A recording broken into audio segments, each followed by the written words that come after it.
Good day mga chong and welcome to my another vlog.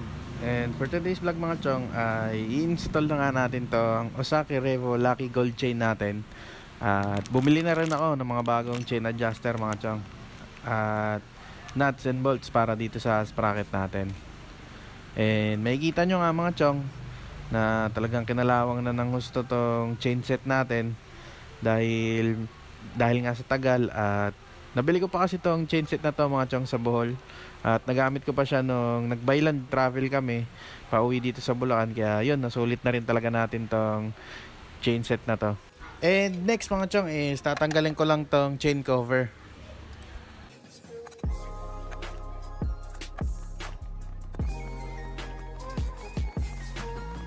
And after ko matanggal yung chain cover natin mga chong, luluwagan ko lang tong dalawang 10mm na bolts nitong engine sprocket natin para mamaya pag tinanggal natin siya hindi na tayo masyadong mahirapan.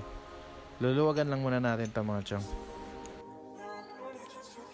And next naman mga chong, tatanggalin na natin tong clip ng chain natin.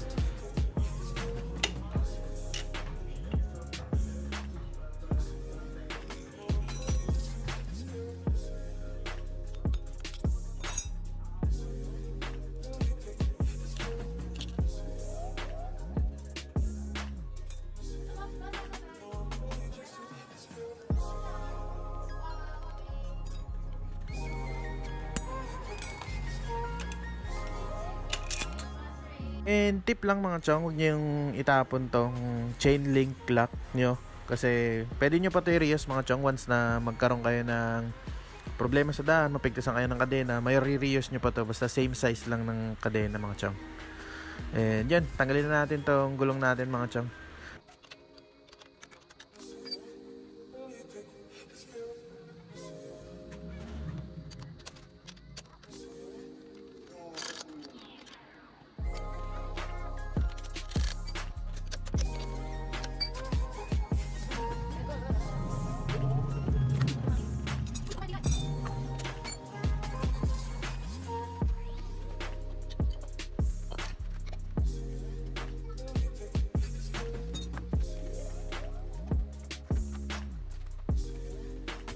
And next naman natin mga chong is tatanggalin ko na tong luma nating sprocket. Tatanggalin ko tong mga lumang bolt nya. So yun.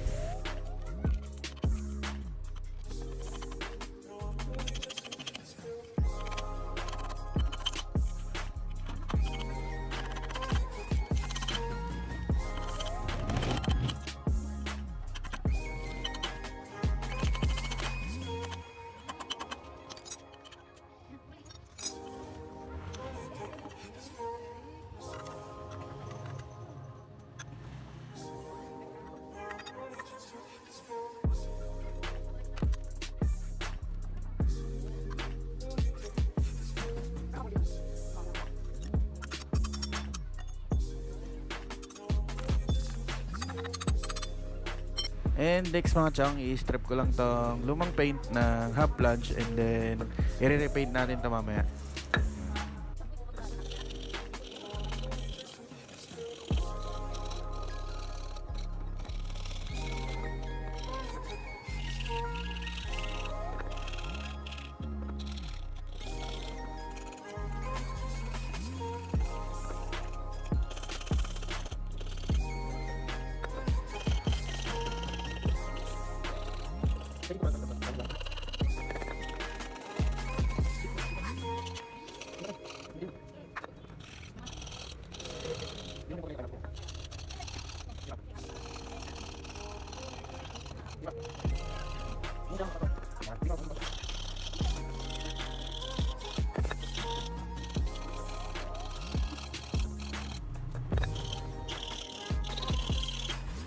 And after nga natin ma-strip yung lumang paint mga chong, bubuhusan ko lang ito ng alcohol para matanggal yung mga oily residues na dumikit dito sa plunge natin.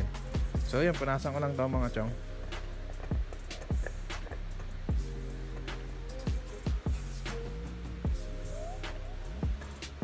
Dyan na primeran na natin siya mga chong. So yun, punasan ulit natin.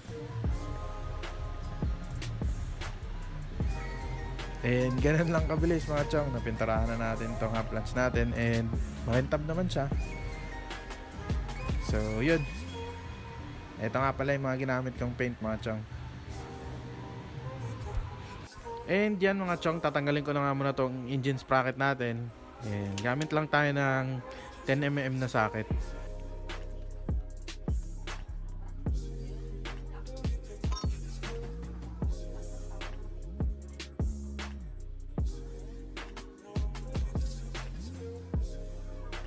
And after ko siya matanggal mga chong, lilinisin ko muna to dahil medyo maraming dumi. And gagamit lang ako ng degreaser mga chong para linisin to.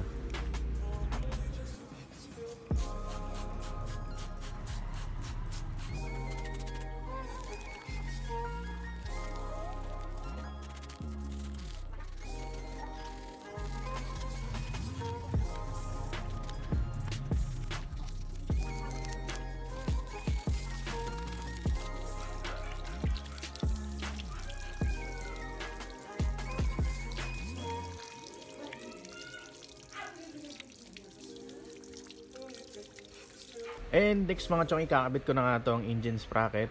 And 420 14 teeth yung napili kong engine sprocket mga chong. And ano dapat talaga to 428, pero yun, kamali tayo ng binili. And yun, pwede naman to. Kaya yun, pagtsagaan na lang natin. So made in Thailand daw to mga chong, itong Osaki. Kaya ito yung pinili ko. And marami rin akong mga reviews na nakita na maganda daw tong chain na to. Kaya yun, try natin.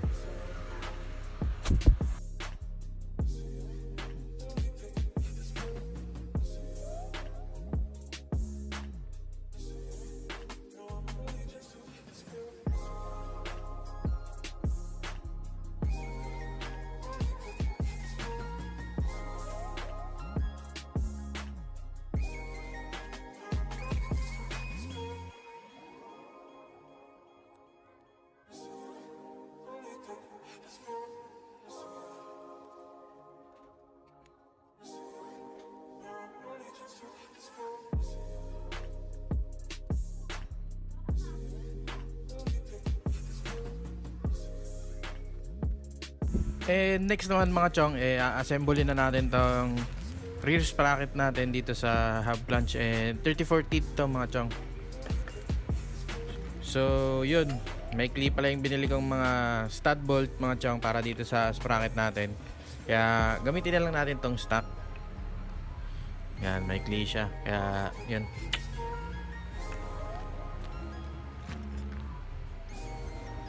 So magagamit na lang dito natin dito is yung nut at yung plate mga chong.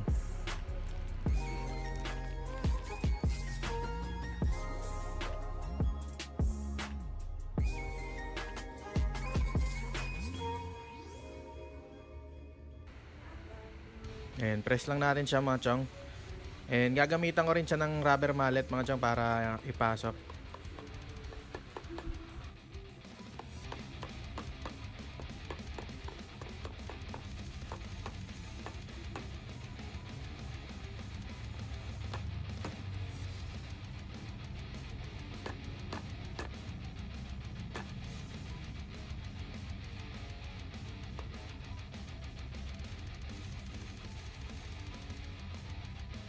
And next mga chong, kabit lang natin tong sprocket bolt natin dito sa hub flange.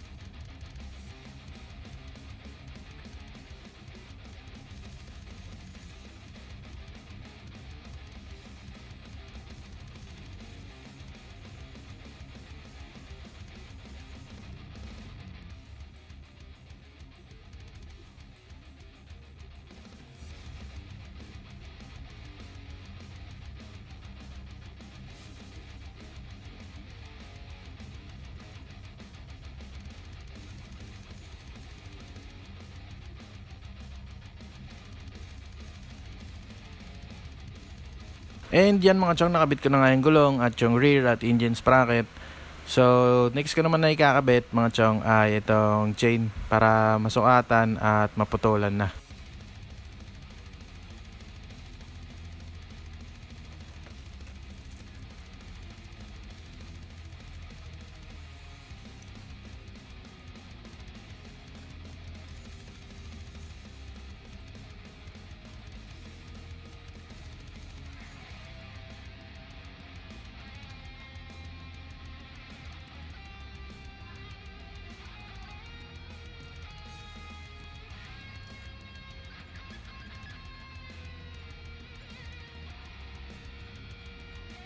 And after ko nga siya masukatan mga chong, ay gagamit lang ako ng chain cutter para putulin yung mga excess na links ng chain.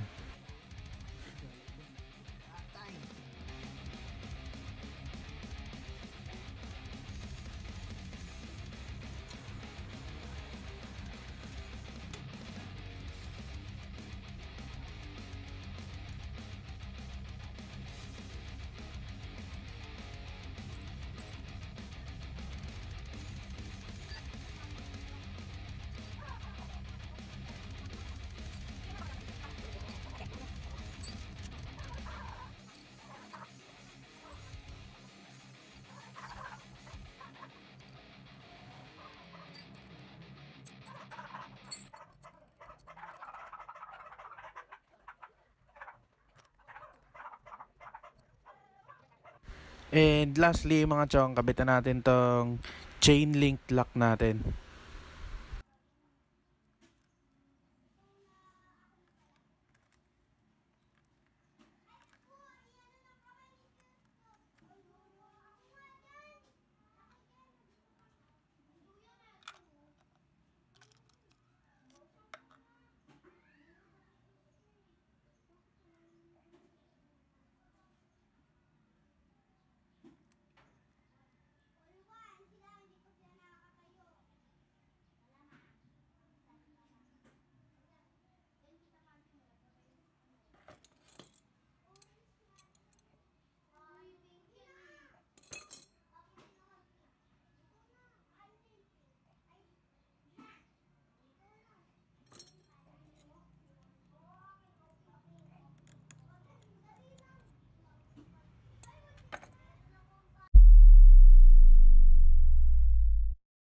And yan mga chong, tapos na nga natin ma-install yung Ozaki Lucky Gold chain set natin. And yun, all goods naman siya mga chong, maganda naman siya.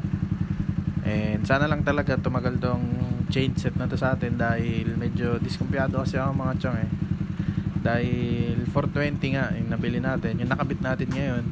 And ang dapat kasi talagang nakakabit ito sa GD natin mga chong ay 428. So ibig sabihin mas manipis yung sprocket at yung kadenang nakabit natin ngayon. Baka kasi hindi niya ma-withstand yung kapag may heavy load tayo. Pero yun, papalitan na lang rin natin to in the future mga chong.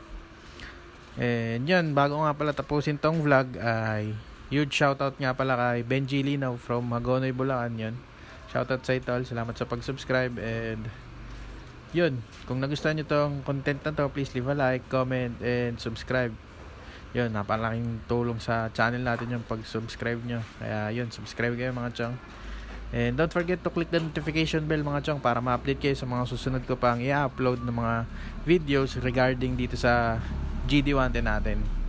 And yan, salamat sa panonood mga chong.